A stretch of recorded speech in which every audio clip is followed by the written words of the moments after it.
Okay.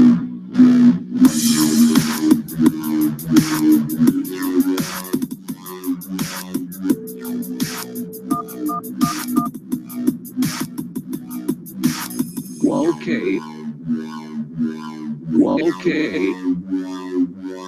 Audio monitor. Dial 2 for audio monitor. Okay, everybody, we're going to go over Chapter 4, Processing Crime and Incident Scene, where we explain the rules of controlling digital evidence, describe how to collect evidence at the private sector and incident scenes, explain the guidelines for processing law enforcement crime scenes, list the steps in preparing for each evidence search, describe how to secure computer incident or crime scenes, explain guidelines for seizing digital evidence at the scene, list procedures for storing digital evidence, explain how to obtain a digital hash, and review a case to identify requirements and plan your investigation. Really cool stuff in this chapter I want you guys to take a look at. First off, we're going to take a look at the lecture notes. There's a really cool video on how a lock works, forensic lock picking, if you guys are interested. If you ever want to know how a lock works and how to investigate picked locks or locks that have been tampered with forensically, there's a really cool DEF CON video on that as well. For your discussion, you're going to explain Texas rules of evidence, define FRE for a national, and then explain Texas's. You can make comparisons, and you can use tables if that helps. Just remember to document and use MLA formatting for your findings. Some of you may find it difficult to sort of try and quote in the table. That's fine. Just do it as a footnote under the table. Your hands-on assignment this week is going to be hashing. You're going to create a hash, make an image, or create a hash, make an altercation, save it, check the hash. You'll notice it changes. And then you do it again on a USB drive and you basically do it in a different method. Project 4-5 and 4-4, pages 178 in your book to 180. If you decide to put it in one document, just notate 4-4, 4-5, or hands-on project 4-4, hands-on project 4-5. Separate it so it makes it easy for me to figure out and read what project you're actually working on. Don't put it in one big giant blob. All right.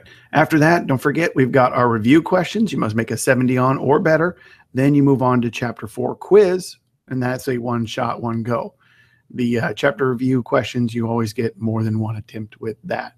So with that being said, we'll move on to Chapter 4's notes for today, the lecture notes. All right. Processing crime scenes and incident scenes. So we've already gone over the objectives for this lesson. And we'll start by identifying what digital evidence means. It's basically any information that can be stored or transmitted in a digital form. U.S. courts accept it as physical evidence. So even though it's untangible or intangible, you can't touch it, digital evidence can be presented as physical evidence, which means they need to be treated as a tangible object. Scientific working groups, digital evidence, SWGDE, set these standards for recovering, preserving, and examining this evidence. General tasks are going to be identify it, log it, collect it, preserve it, document it. Then you can analyze, identify, and organize it. Rebuild it and repeat as many times as you need. All right. The catch here is it has to be done systematically. It can't be done in any order you want. It has to be done easily. All right. Consistent practices will help you verify your work and enhance your credibility as a forensics analyst.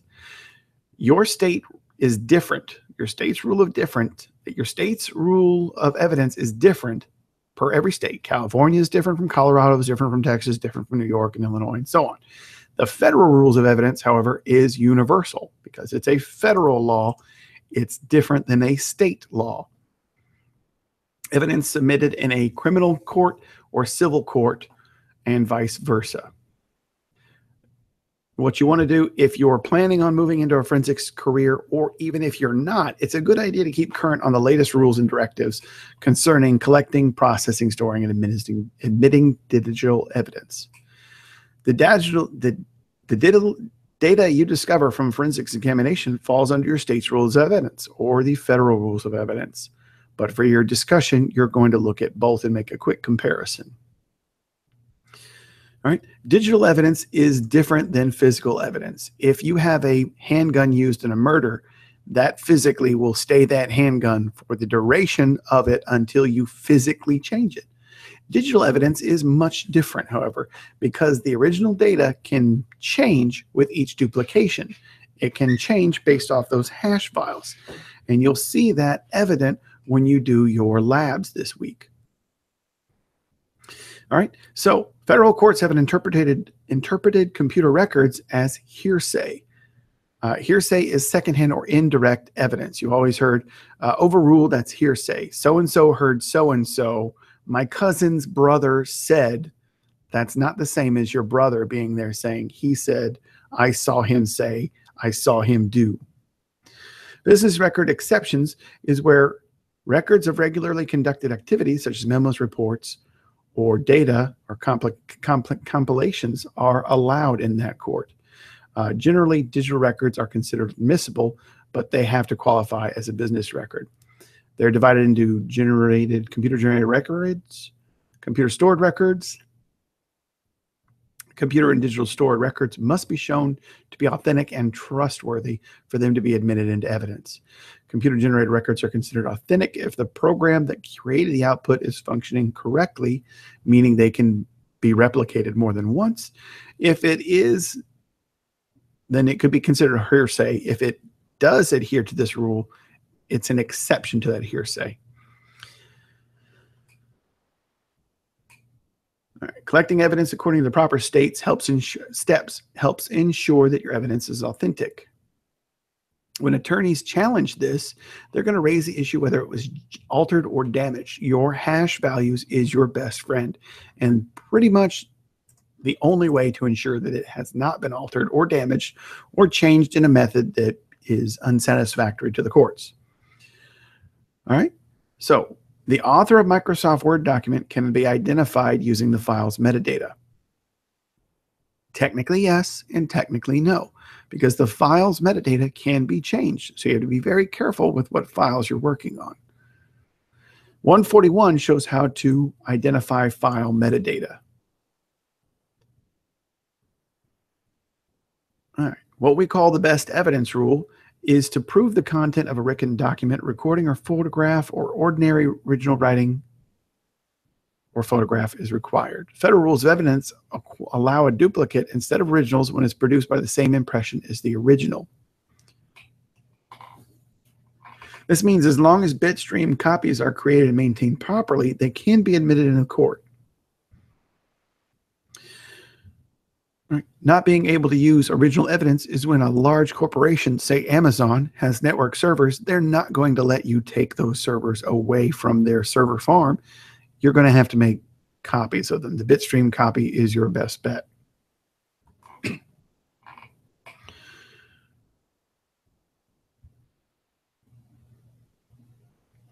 Private sector organizations aren't necessarily involved in law enforcement. That's not to say that there could become a law enforcement agency involvement that occurs, but for the most part, small private sectors don't have that government or law enforcement.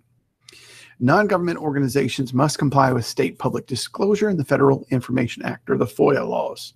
They must make sure that those documents are available as public records. Anything that falls under FOIA, you, the citizen, can request those copies created by those legal agencies.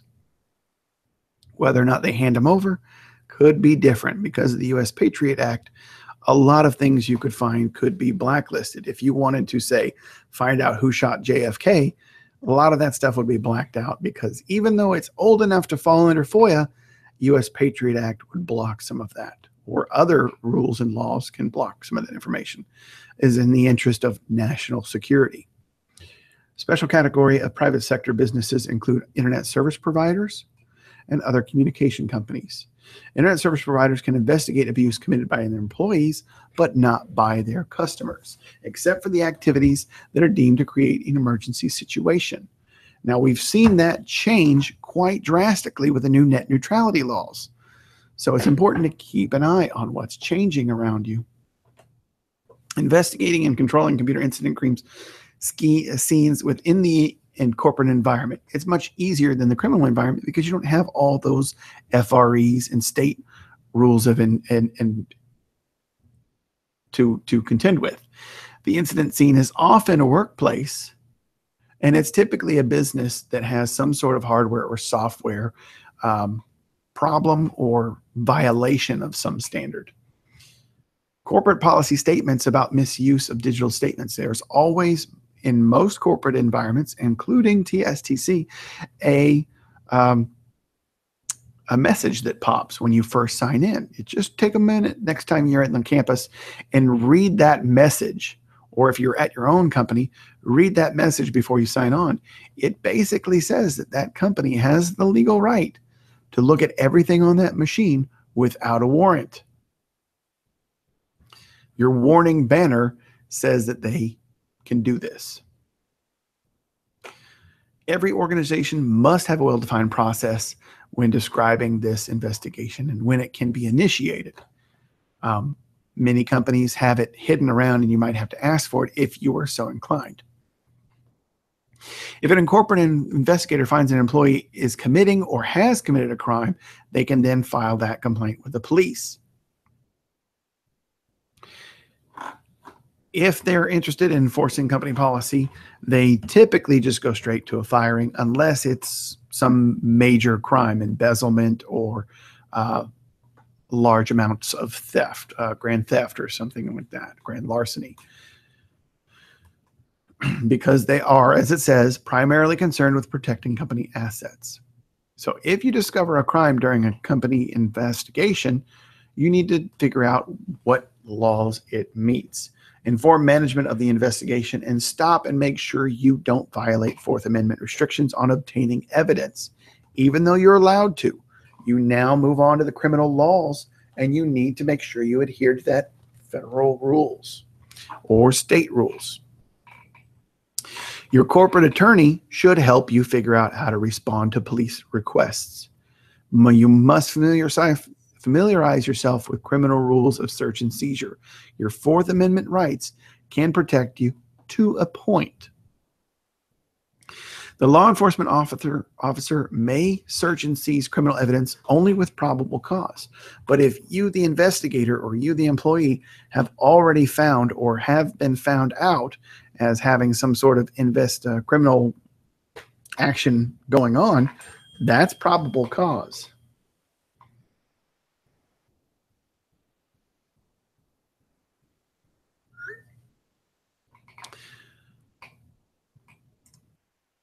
All right. So probable cause refers to the standards specifying whether a police officer has the right to make an arrest, conduct a personal or property search, or obtain a warrant for arrest. With probable cause, the police officer can obtain a warrant. The warrant specifies exactly what is to be searched or seized or investigated upon.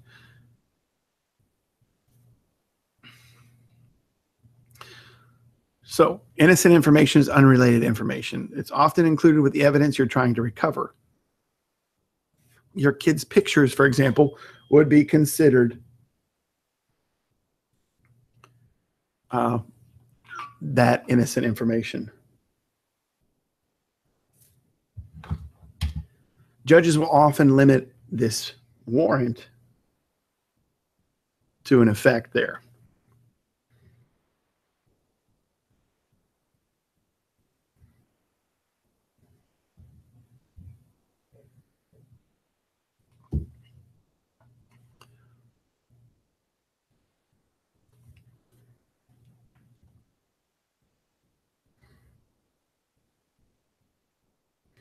The plain view doctrine basically says that anything that falls within the officer's plain view has the right to search and investigate.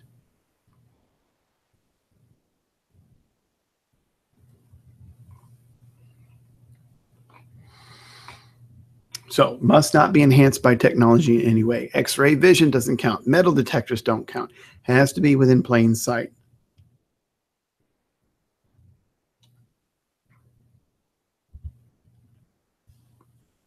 So when we talk about plain view, we're not talking at the moment plain view.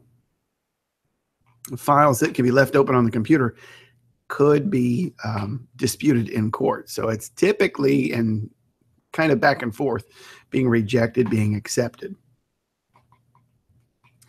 If an examiner observes an AVI file, that's a video file, and finds child pornography, he must get an additional warrant to expand to that file if they're looking for originally illegal drug trafficking. If they find that file, they have to then increase that warrant to include that child pornography.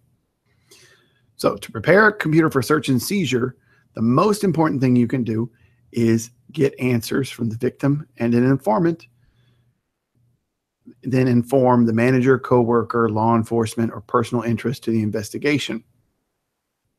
Start by identifying the nature of the case. Is it going to be public or private? What types of assets and resources do you need to use in that investigation? For law enforcement, that can be difficult because the crime scene may or may not be controlled yet. If you identify the operating system or device, estimate the size of the drive of the computer. If it's an iPhone, it's probably not going to be over a terabyte. However, if it's a computer, you could be looking at well over a terabyte. Servers, much further than a terabyte. Determine which operating systems and hardware is involved, and determine the type of case. Can you remove it? Can you keep it in place? And then we need to transport them to a lab under the correct chain of evidence forms and make sure that no irreparable harm will be done to that business. If it's a server, like we talked about earlier, you probably can't remove it from the premises. It has to stay there so business can continue. Files stored off-site that are accessed remotely. The availability of cloud storage. Those are some additional complications you might need to take into effect. Additionally, if that cloud storage is stored in another state, different rules apply. Another country, then the different governmental rules will apply to that as well. Determine the resources you're going to need to acquire that digital evidence and what tools you're going to need and how can you speed that along. Get as much information as you can, and if any hazmat materials come up, then you'll need to make sure you wear the correct PPE or personal protective equipment. The target drive has to be put in a special hazmat bag, and hazmat technicians then decontaminate the bag and check for high temperatures, anything that may be harmful to the investigator. Corporate computing investigations typically require only one person. Law enforcement can have large-scale investigations with multiple different teams for different specializations. Lead investigators help large-scale investigations to ensure that all the details are being met.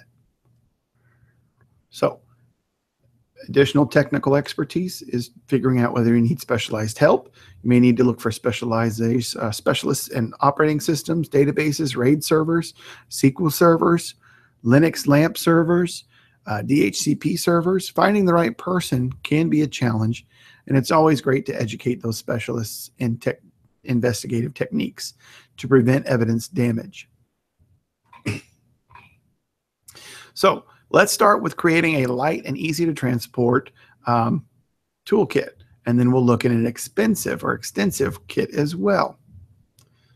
So starting off with the forensics kit, you're always going to need a camera to document, flashlights for looking at something that's not easily seen. Laptops are almost always used. In the initial response kit, you can see just the types of tools we're looking at. Lots of cables, FireWire cables, IDE cables, SATA cables, ribbon cables, and then, of course, capacity drive. I would not say just one, but multiple would be very beneficial. External USB devices or portable hard drives are also very well used. Evidence labels, tapes, and tags, because you've got to make sure everything stays. Your log forms has to stay. Chain of evidence has to be there. Your extensive toolkit, on top of what you have with your initial toolkit, will add on the initial response toolkit, laptops, power strips, hand tools, leather gloves, latex gloves, hand trucks, luggage carts, rubber gloves, rubber bands, garbage bags, magnifying glasses, printer paper, more drives, bigger hard drives, assorted cables, assorted hard drives, just all the extra plus a laptop. Most laptops now are relatively inexpensive and will always be present in either a small or large scale investigation. So before you begin the search, it's time to review your facts and plan for the objective you plan to meet. What are you going to do to secure and collect that evidence? What skills do you need to figure out what you need to do? All right, so slow response can cause digital evidence to be lost. If the suspect is in the middle of an entire hard drive wipe, the longer you wait, the more that data keeps ticking away. Depending on their formatting, it could be a quick format and be easily recoverable, or it could be a DoD 7-pass wipe format, which could be very difficult to retrieve. So how do you preserve the evidence and keep it confidential? How do you define a secure perimeter? Barrier tapes, authority authorizations, obstructing justice, and failing to comply with police officers. So there's if somebody was to come in and try and intrude on your crime scene, they get obstructing justice charges or failing to comply with a police officer, which helps protect your crime scene. Oftentimes, people that are just curious can destroy evidence. For example, the Automated Fingerprint Identification System, or AFIS, can be very susceptible to fingerprints, right? If you say, hey, what's this? And you pick it up and you don't have that latex glove on, not only did you disturb the scene of the crime, which contaminates your crime scene, you also just added your fingerprints to that piece of evidence. Right? And so the police department will have everyone's prints on there just in case they need to eliminate potential contamination. Law enforcement can only seize evidence with a proper warrant, and corporate investigators might have the authority to only make an image of the drive. When seizing digital evidence, the U.S. Department of Justice standards for seizing digital data applies. Civil investigations require the same rules, follow the same rules, but require less documentation, and it's a lot less thorough.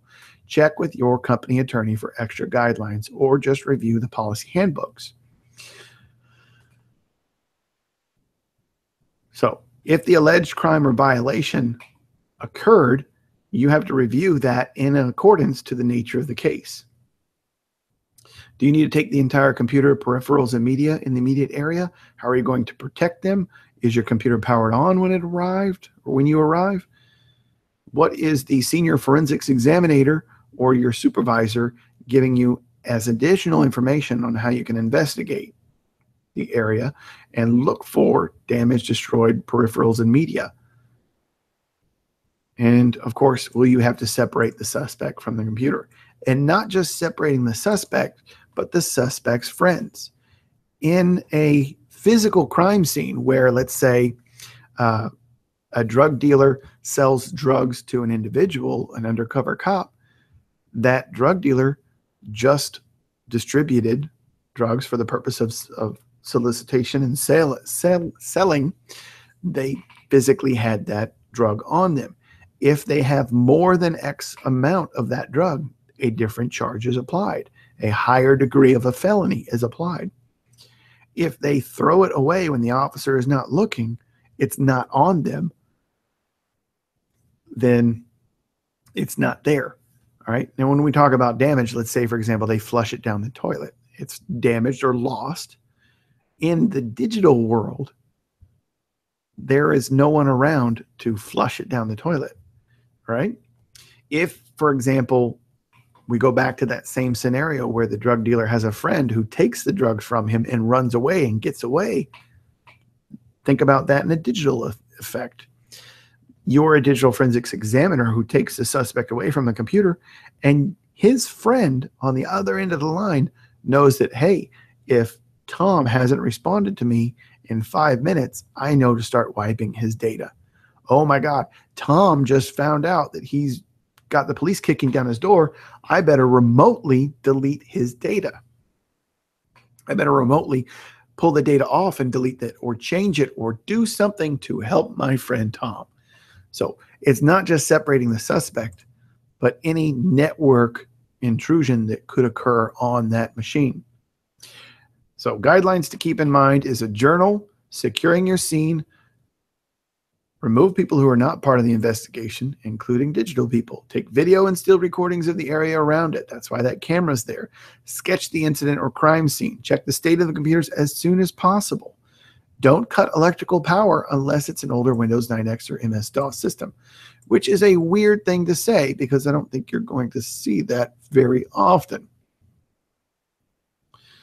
Save data from current applications as safely as possible if you're planning on shutting down and you've already made your active live recording. Record all active Windows or shell sessions. Make notes of everything you do when you're copying the data from a live suspect computer. Close applications and shut down the computer. So bag and tag all evidence, assign one person to collect, tag all evidence, maintain 2 separate logs of collected evidence, and maintain a constant control of that evidence. Look for information related to the investigation, passwords, PINs, passphrases, bank accounts, anything in the local vicinity. When I first got my first IT job, it was at a data processing company where I processed medical data, patients' data, things like that. A woman was leaving the company, and she was kind of high up, and the company was concerned that she was going to take the client list and move to a new company and start poaching clients from our old company to her new company. Now, it's fairly easy to crack a password on Windows boxes. It's no more difficult now than it was then, but sometimes you get lucky. Underneath this woman's keyboard was a yellow Post-it note. On that Post-it note was a single word. I can't remember the name of the word, but it turns out, I just had an inkling, a quick guess, it turned out to be her password. So one piece of advice I have for you when we talk about cybersecurity is Post-it notes are great. I use them for everything, but there's a bin for Post-it notes that have private, confidential information, passwords, social security numbers, anything that you don't want someone to pick up out of the trash. Make sure you put it in the shred bin. It's very and all too common that we just ball it up and toss it in the trash. In businesses, dumpster divers get a lot of their information from Post-it notes. Don't believe me? Look up 2600 articles on dumpster diving. Their favorite thing to find is Post-it notes. And they would be more than happy to go to a business because businesses don't serve food. They may have coffee grounds, but they'll just brush that off. Who cares about coffee grounds when there's Post-it notes filled with all sorts of private data on there? So, techniques from extracting evidence is called sparse acquisition. Extracts only the digital evidence you need from allocated files and minimizes how much data you need to analyze. If you're only grabbing one file out of a 40 gig drive, that's 40 gigs of drive you don't have to go through. It doesn't recover the free data or slack space. So anything that's been recently deleted doesn't come with you. A technical advisor, they can help you figure out the tools and how to process the incident or crime scene, guide you to where local data and helping you extract log records or evidence from RAID servers. They'll also help in creation of the search warrant by itemizing what you need for that warrant. A technical advisor knows all aspects of the seized system. They're typically a specialist. Direct investigator handling sensitive material and help secure the scene, help document the planning strategy, conduct ad hoc trainings as needed, document activities, and help conduct the search and seizure.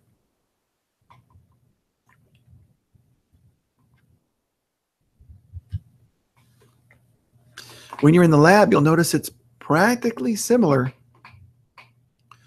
to the in the field. You'll need to maintain your records and record the steps as you process your evidence. Also keeping that chain of evidence.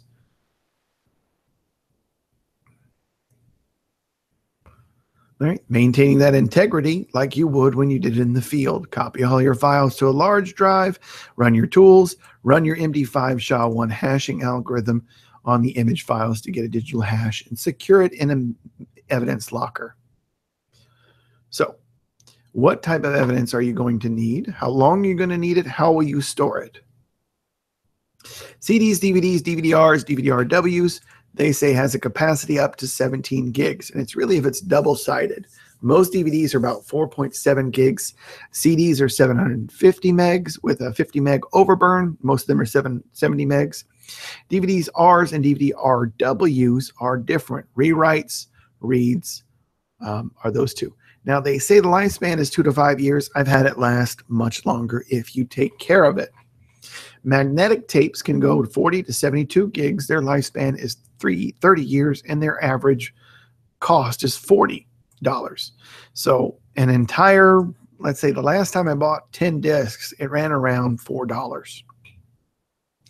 10 discs at 17 gigs, they were 4. So we'll say 40 gigs for $6. 40 gigs, we'll say the low-end spectrum, for $40. It just depends on what you're going to be storing on those drives. Obviously, one big file that's a 40 gig file, I would not choose DVDs. I would choose a magnetic drive or a separate drive itself. Super DLT and SDLT are specifically designed for RAID and can store more than 1 terabyte. Smaller externals can connect through a SCSI card. However, don't rely on one media. Make 2 copies of every image and use different tools to create those 2 images. That way, if prosecutor objects to one, they're going to have an even harder time objecting to process 2. Maintain your chain of evidence and restrict access to only authorized personnel. All sign-ins should have a visitor badge on them and be, I guess, followed and escorted the entire time. All right, so here's an example of storage, who it was logged in by, the time it was logged out, logged in back in, and logged back in time. Who did each of those acts? So to document evidence, we're going to create and use an evidence custody form that identifies the evidence, who handled it, the dates and times, and when it was handled. You can add more information, like a section for listing the MD5 or SHA, pass hash values, and include any detailed information you might need for reference. Evidence bags also include labels and evidence forms you can use to document that evidence. Use anti-static electronic bags for said electronic components. CRC is a cyclical redundancy check. It's a mathematical algorithm that determines whether the file's contents have been changed. It's not a forensics hashing algorithm. So CRC hash values are kind of falling off. I'm not seeing a lot anymore. MD5s is a mathematical file that translates into a hexadecimal code value. If a bit or a byte in the file changes, it alters that value and can be used to verify the file or drive has not been tampered with. You can't predict the file, so there's no guessing it. No 2 values can be the same, and the value must change if anything has been changed inside that file or device. SHA-1 is the newest, developed by the NIST, the National Institute of Standards and Technologies.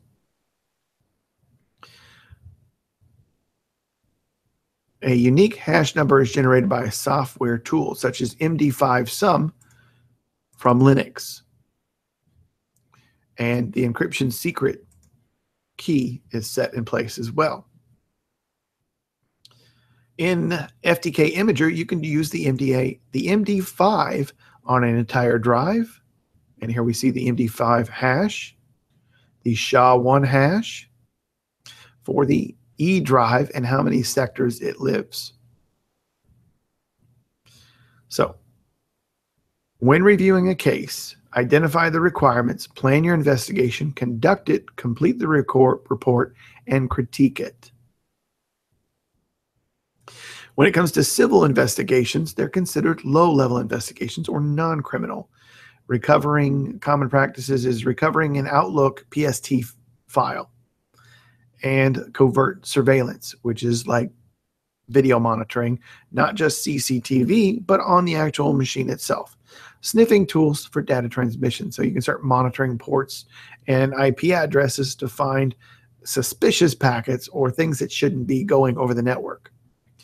Computer crime examples on a criminal investigation, fraud, check fraud, homicides, and how to start seizing evidence is going to be limited by your search area.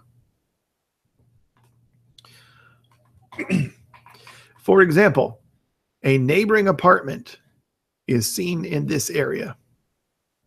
The main apartment that the warrant has been issued for exists here.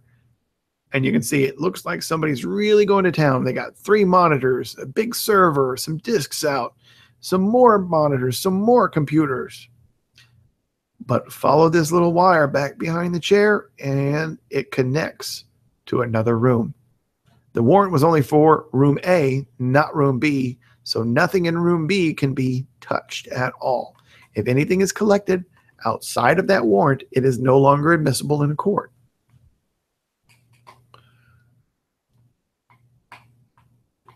Sorry. In some of your data files, in the disk, the CD on the on the books, the book CD, the hypothetical M57 patents case is a startup company doing art patent searches. A computer was sold on Craigslist and was discovered to contain kiddie porn. It was traced back to M57 patents, and employees suspected of downloading that porn. So, your background information: Pat McGoo, the CEO, Terry, the IT, Joe and Charlie, the patent researchers.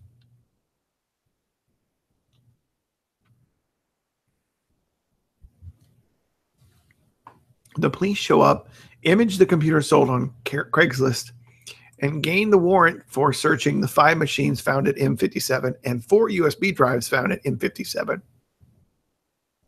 They made forensics copies of the RAM of the image machines and network data from the M57 patent servers. In this one, you'll conduct the investigation from page 168 to 172. Use OSF forensics to analyze your image file.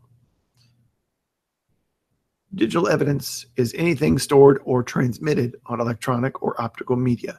In the private sector, incident scene is often contaminated, or not contaminated. You don't want it to be contaminated. Contained in controlled area. Companies should publish the right to inspect computer assets policy, also known as the sign-in screen when you get it. Private and public sectors follow the same computing investigation rules. Criminal cases require warrants to protect the safety and health, as well as the investigation, the integrity of the evidence. Follow guidelines when processing an incident or crime scene by securing the perimeter and checking video recordings. As you collect digital evidence, guard against physically destroying it or contaminating it. Forensics hash values verify that data or storage media has not been altered. To analyze computer forensics data, learn to use more than one vendor tool. You must handle all evidence the same way you do every time you handle it. After you determine the incident scene has digital evidence, identify the digital information or artifacts that can be used as evidence.